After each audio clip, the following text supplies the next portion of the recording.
Hello, welcome to your podcast with Universal Sound Academy. Today we will be talking about the color black. Phrasal expression black and white means to take everything into consideration and oversimplify something. To judge everything as either one way or the other, good or bad.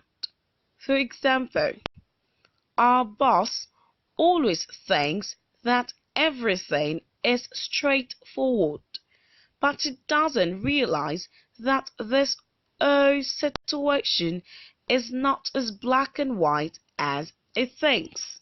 Thank you. You can drop your questions in the comment section below. Bye bye.